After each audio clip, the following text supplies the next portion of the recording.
Karibu katika tafakari ya neno la Mwenyezi Mungu ambalo tunalipata katika Injili ya Yohana sura ya kwanza aya ya 19 hadi ile ya 28. Ni habari za maisha ya mtu mmoja alikuwa anaitwa Yohana Mbatizaji, ambaye namna yake ya kuweza kuishi iliwashangaza watu wengi sana, na alikuwa akiishi majangwani, hasa baada ya kifo cha wazazi wake mzee Zakaria na Elizabeti. Akawa majangwani huko akiwa anatunzwa na jumuiya ya moja ya Waesene, na akajifunza neno la Mwenyezi Mungu na akautafuta uso wa Mwenyezi Mungu. Alipofika wakati wa kwenda kusimama katika kusudi la Mwenyezi Mungu la kuweza kuhakikisha kwamba Israeli inamrudia Mwenyezi Mungu, akaanza kuhubiri. Watu wakamwendea na maswali mengi sana wakimuuliza, wakasema, wewe unani? Yeye alijishusha sana, hakutaka kuweza kujilinganisha na baadhi ya watu wakubwa, ingawa alimuuliza watu, wewe ni Elia? Yeye akasema, mimi ni sauti tu ya mtu ambaye anaelia nyikani kwa ajili ya swala zima la kufanya maandalizi ya watu kunyosha njia ya Bwana. Atufundisha kitu gani? Katika nyakati za maisha, kuna nyakati unaweza ukainuliwa sana kupitia kazi yako, kupitia huduma yako, ukaonekana sana, na ukajikuta pia una wafuasi wengi sana wanakuja kukikufuata wakitaka wakusikilize. Jina lako linakuwa ni kubwa, na kadiri jina lako linavyozidi kuwa kubwa, ndipo watu sasa wanabadilisha hadi majina yale ya asili waliokuwa nayo.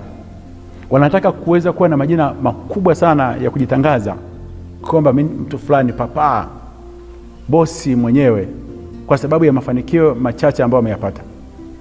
Yohana Mbatizaji, zaidi ya mafanikio aliyokuwa ameyapata katika swala zima la maisha ya kiroho, kuweza kuwa na watu wengi, alijishusha chini, akasema, mimi ni sauti, mimi sio mtu mkubwa, mimi sina mambo makubwa kama mnavyotaka, mimi ni sauti tu, inatosha kama ni sauti ya mtu anayelia nyikani, akitaka swala zima la watu watengeneze maisha yao kwa Bwana.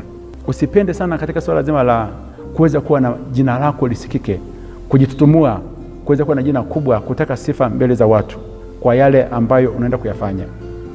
Afadhali usionekane, Mungu aonekane katika safari ya maisha yako. Utakapozidi kunyenyekea, kuweza kuwa mnyenyekevu, Mwenyezi Mungu atakuinua. Anasema yeye kwamba kuna mtu ambaye anakuja nyuma yangu, ambaye mimi si stahili hata kulegeza gidamu ya viatu vyake. Maana yake nini? Ukiangalia maisha aliyekuwa ametoka Yohana Mbatizaji kwenye familia ile ya mzee Zakaria, alitoka katika familia tajiri, baba yake alikuwa ni kuhani. Na maisha ambayo Yesu alikuwa ametoka kwenye ile familia kwa Yosefu, ambaye alikuwa anaishi Nazareti. Yosefu alikuwa ni fundi seremala. Hivyo basi, katika swala zima la kufanya hii huduma, huyu Yohana Mbatizaji angeweza kujisifia, angesema, mimi ni mtoto wa ile kuhani ambaye baba yangu alitokewa na malaika akiwa anatoa huduma kule, mtoto tajiri. Alafu huyu Yesu anayekuja huyu baba yake ni seremala tu, hana lolote. Angeweza kumshusha Yesu, lakini yeye aliamua kunyenyekea. Hakutaka kwanza kutembea kwa mgongo wa familia yake, sifa za familia, kama wengine wanavyoamua kujisifia juu ya familia zao walivyotoka, na wanaanza kudharau familia za watu wengine. Usitembee katika mgongo wa familia, shuka, nyenyekea. Wapatie nafasi watu wengine, hata wale ambao wametoka katika familia ndogo, wainua katika safari ya maisha, watendee mema, na Mwenyezi Mungu atakubariki. Jina lako litakuwa ni kubwa.